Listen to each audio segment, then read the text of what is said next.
ونر طريقي كي أراه يطيب ونر طريقي كي أراه يطيب. بسم الله الرحمن الرحيم. الحمد لله رب العالمين وصلى الله وسلم على نبينا محمد وعلى آله وصحابته ومن تبعهم بإحسان إلى يوم الدين أما بعد فالسلام عليكم ورحمة الله وبركاته. Mes chers frères, mes chères sœurs, bienvenue dans l'explication du livre La croyance des gens de la Sunna et du consensus du Cheikh Mohammed ibn Salih al-Uthaymin rahimahullah ta'ala. Nous continuons l'explication du quatrième pilier de la foi au messager. Le Cheikh nous dit: nous croyons que tous les messagers sont des êtres humains, créés, qui ne possèdent aucune des particularités de la souveraineté divine. Allah Ta'ala a dit au sujet de Noé, Nuh, qui est le premier messager: قُلْ لَا أَقُولُ لَكُمْ عِنْدِي خَزَائِنُ اللَّهِ وَلَا أَعْلَمُ الْغَيْبَ وَلَا أَقُولُ لَكُمْ إِنِّي مَلَكٌ. Nuh dit: et je ne vous dis pas que je détiens les trésors d'Allah, je ne connais pas l'inconnaissable, et je ne dis pas que je suis un ange. Allah Ta'ala dit également, ou a également ordonné à Muhammad sallallahu alayhi wa sallam, qui est le dernier des messagers, de dire: قُلْ لَا أَقُولُ لَكُمْ عِنْدِي خَزَائِنُ اللَّهِ وَلَا أَعْلَمُ الْغَيْبَ وَلَا أَقُولُ لَكُمْ إِنِّي مَلَكٌ. Dit: je ne vous dis pas que je détiens les trésors d'Allah, ni que je connais l'inconnaissable, et je ne vous dis pas que je suis un ange. Allah a également ordonné au prophète Muhammad sallallahu alayhi wa sallam de dire: قُلْ لَا أَمْلِكُ لِنَفْسِي نَفْعًا وَلَا ضَرًّا إِلَّا مَا شَاءَ اللَّهُ. Dit: je ne possède pour moi-même ni profit ni dommage, sauf ce qu'Allah veut. Et il lui a encore ordonné de dire: قُلْ إِنِّي لَا أَمْلِكُ لَكُمْ ضَرًّا وَلَا رَشَدًا قُلْ إِنِّي لَنْ يُجِيرَنِي مِنَ اللَّهِ أَحَدٌ وَلَنْ أَجِدَ مِنْ دُونِهِ مُلْتَحَدًا. Dis: je ne possède pour vous aucun moyen pour vous faire du mal, ni pour vous mettre sur la droiture. Dis: personne ne saura me protéger contre Allah, et je ne trouverai jamais de refuge en dehors de lui. Naam. Donc, les messagers, alayhimus salatu wassalam, sont des êtres humains. Ils sont créés. Ils ne possèdent rien des particularités de la souveraineté divine. Ils ne méritent donc en aucun cas d'être adorés. Ils ne méritent en aucun cas d'être invoqués. Ils ne méritent en aucun cas qu'on leur voue un acte d'adoration, car ce sont des serviteurs créés. Ce sont des êtres humains créés. Ils ont été envoyés avec une mission. Cette mission: transmettre le message, être l'intermédiaire entre Allah et les êtres humains pour la transmission du message, et non pas des intermédiaires entre Allah et les êtres humains pour l'adoration, car il n'y a aucun intermédiaire entre Allah et les êtres humains pour l'adoration, Allah étant le seul à mériter l'adoration. Naam. Et dans tout ce qu'on a cité comme verset, dans ces versets du Coran qui font partie des muhkamat, des versets clairs, des versets évidents, il y a des preuves évidentes qu'aujourd'hui certaines personnes exagèrent, notamment au sujet du prophète Muhammad sallallahu alayhi wa sallam, quand il l'invoque ou quand il lui demande des choses, de régler des problèmes. Ça, c'est du shirk, c'est du polythéisme, car Allah est le seul à mériter d'être adoré. Invoquer est un acte d'adoration, et donc il est absolument interdit d'invoquer un autre qu'Allah, que ce soit un ange, un prophète ou le meilleur des prophètes, le prophète Mohammed sallallahu alayhi wa sallam. Regardez ce qu'Allah ordonne de dire à tous les messagers, que ce soit à commencer par Nuh, jusqu'au prophète Mohammed sallallahu alayhi wa sallam. Il ne détient pas les trésors d'Allah. Il ne connaît pas l'inconnaissable. Il ne possède pour lui-même ni profit ni dommage, à moins qu'Allah lui permette d'obtenir un profit ou de repousser de lui-même un dommage, c'est par la permission d'Allah. Il ne possède aucun moyen de nous faire du mal, ni de nous mettre sur la droiture. Il ne possède pas nos cœurs. Personne ne pourrait le protéger en dehors d'Allah, et il ne pourrait pas trouver de refuge si Allah voulait décréter contre lui. Donc, le prophète Mohammed sallallahu alayhi wa sallam, on se doit de l'aimer. On se doit même de l'aimer plus que nous-mêmes, plus que nos parents, plus que nos enfants. Comme le prophète Mohammed sallallahu alayhi wa sallam nous l'a enseigné, lorsqu'il nous a dit « Aucun d'entre vous n'aura une foi vraiment complète, jusqu'à ce qu'il m'aime plus que ses enfants, ses parents et que sa propre personne. » Ou plutôt ses enfants, ses parents et que toutes les personnes. Naam, ou kama qala an-nabi sallallahu alayhi wa sallam. Il faut qu'on aime le prophète Mohammed sallallahu alayhi wa sallam plus que quiconque, plus même que nous-mêmes. Ça ne signifie pourtant pas qu'il faut le vouer, qu'il faut lui vouer des actes d'adoration. Car lui, à l'image de tous les autres prophètes, de tous les autres messagers, il ne possédait pas les attributs de la seigneurie. Il ne fait pas vivre, il ne fait pas mourir, il ne connaît pas l'inconnu, il ne peut guérir. Donc ça, ce sont des choses qui sont expliquées très clairement dans les versets que nous venons de lire. Et c'est pour ça que les gens qui ont une pratique aujourd'hui dans laquelle il y a des actes d'adoration voués au prophète Mohammed sallallahu alayhi wa sallam, et tristement ça existe aujourd'hui parmi les gens qui donc parmi certaines personnes, et donc ça, ces gens-là, ils doivent se remettre en cause. On les appelle à ouvrir le Coran, à lire le Coran. Dans le Coran, il y a des versets qui sont évidents, qui sont clairs. Donc ces versets, et parmi lesquels ceux qu'on vient de lire. Qu'est-ce qu'ils vont répondre Yawm al-Qiyamah lorsqu'ils auront lu le Coran et compris très clairement qu'Allah ordonne d'être adoré exclusivement, interdit qu'on lui donne quelque associé. Qu'est-ce qu'ils vont répondre après avoir lu des versets comme ça? Je ne possède pour vous aucun moyen pour vous faire du mal, ni pour vous mettre sur la droiture. Je ne possède pour moi-même ni profit ni dommage, sauf ce qu'Allah veut. Donc, ces versets-là, on doit absolument les comprendre et comprendre ce que ça implique. Ça implique adorer Allah exclusivement et ne vouer en aucun cas un acte d'adoration à un autre qu'Allah, ni à un ange, ni à un prophète, ni au prophète Mohammed sallallahu alayhi wa sallam. Et lorsque je dis ça, je ne suis pas en train de dire qu'il ne faut pas aimer le prophète Mohammed sallallahu alayhi wa sallam. Au contraire, on doit l'aimer plus que nous-mêmes, plus que nos parents, plus que nos enfants. Mais on ne doit pas faire de lui un associé à Allah dans l'adoration. Il faut trouver un juste milieu. Et le juste milieu, c'est également ce qu'on comprend lorsqu'on atteste de la deuxième attestation. Qu'est-ce qu'on dit? Ashhadu an la ilaha illallah wa ashhadu anna Muhammadan abduhu wa rasuluh. Et j'atteste que Muhammad est son serviteur et son messager. C'est-à-dire qu'on est dans un juste milieu. On atteste qu'il est son serviteur, donc il est créé, donc il ne mérite pas d'être adoré.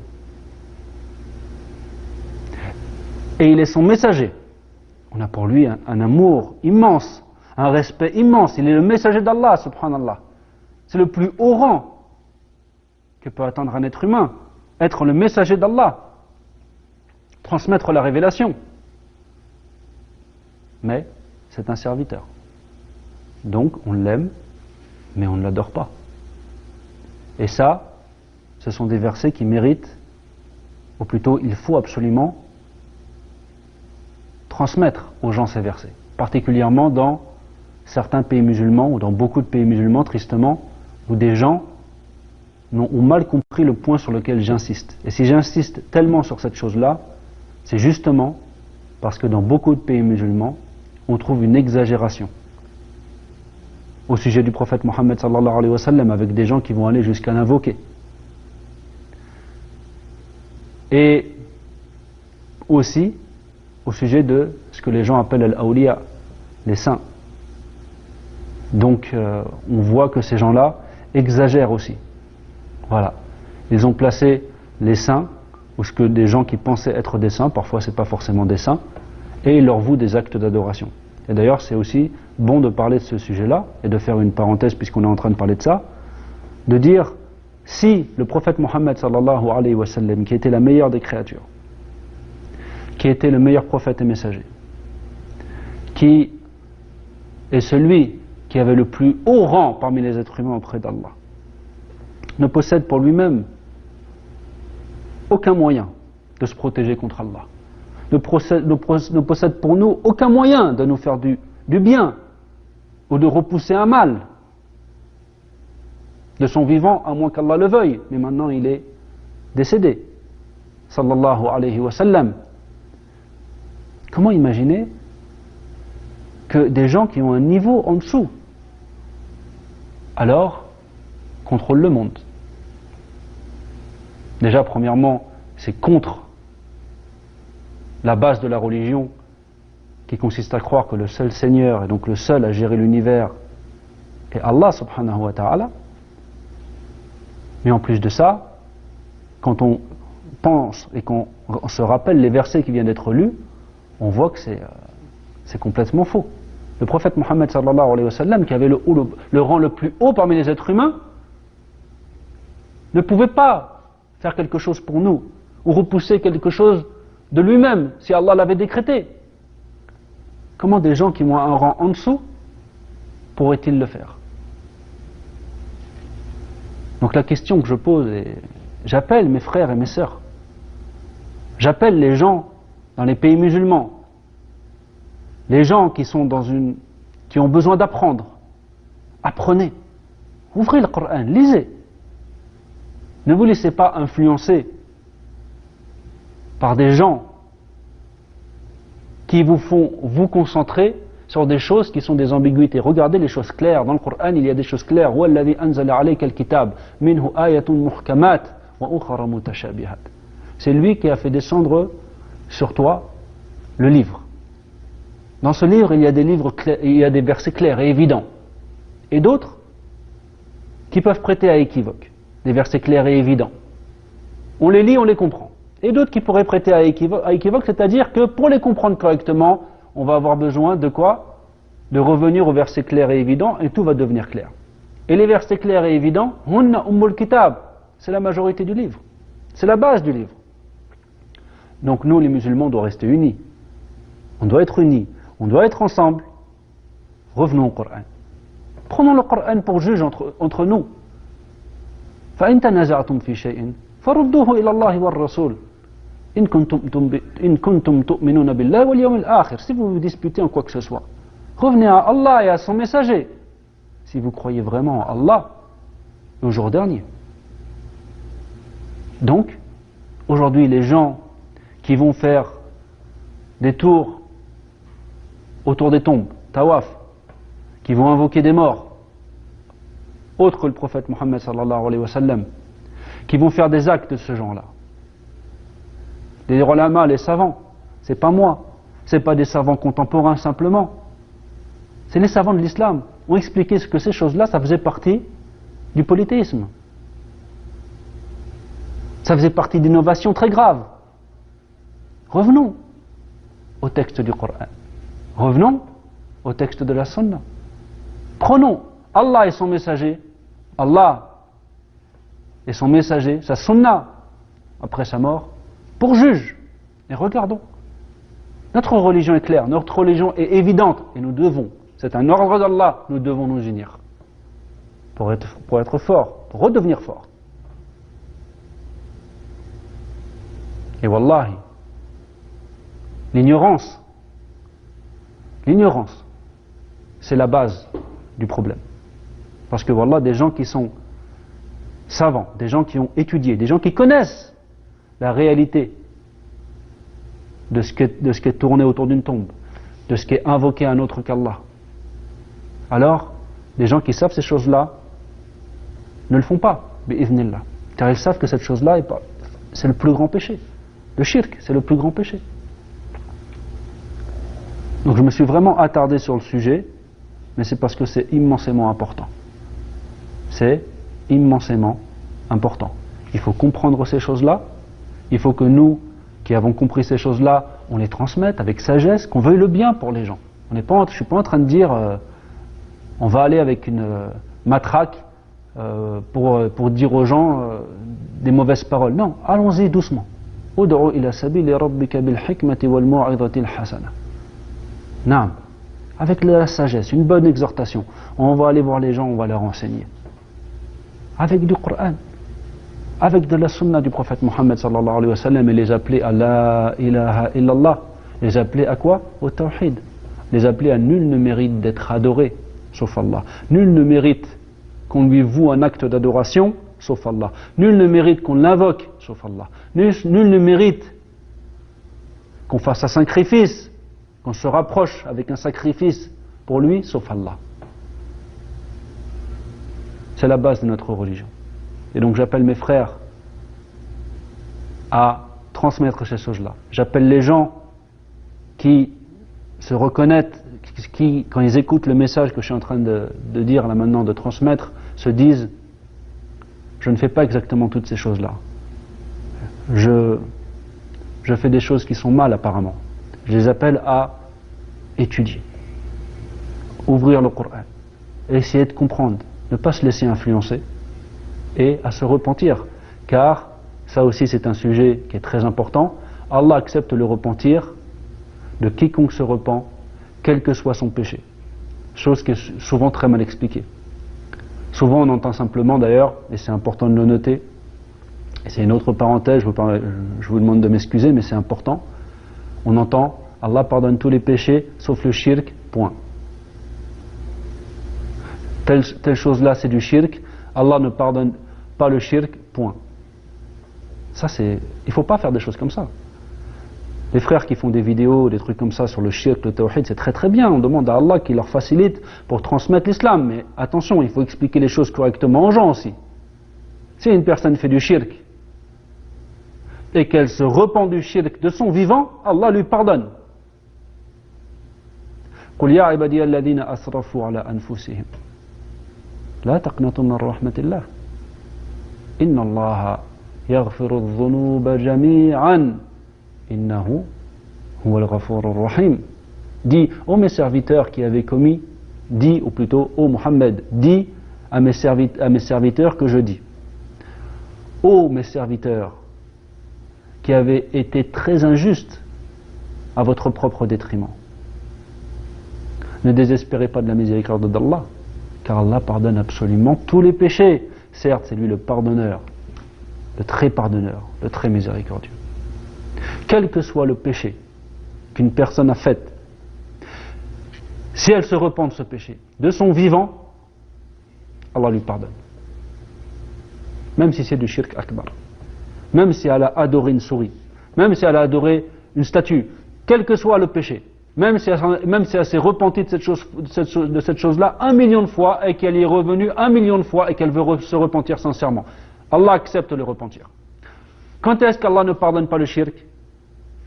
Quand la personne commet du shirk, du polythéisme majeur et meurt sans s'être repenti. قال الله تعالى إن الله لا يغفر أن يشرك به ويغفر ما دون ذلك لمن يشاء. Allah ne pardonne pas qu'on lui donne des associés dans l'adoration. Mais quand la personne meurt comme ça. En revanche, quand une personne est vivante et qu'elle veut se repentir, même du shirk akbar, Allah accepte le repentir de celui qui se repent. Ça c'est quelque chose qu'il faut absolument comprendre et bien expliquer. Il faut que les gens qui abordent ce sujet fassent tout ce qu'ils peuvent pour l'expliquer correctement. On demande à Allah subhanahu wa ta'ala qu'il nous permette de concrétiser le tawhid, qu'il nous permette d'appliquer le tawhid correctement. d'appeler les gens au tawhid et de mourir, qu'il nous permette de mourir sur le tawhid et de nous donner évidemment une bonne fin et de nous faire miséricorde dans l'au-delà. هذا والله أعلم وصلى الله وسلم على نبينا محمد والسلام عليكم ورحمة الله وبركاته. طيب الحياة بحبنا للدعوة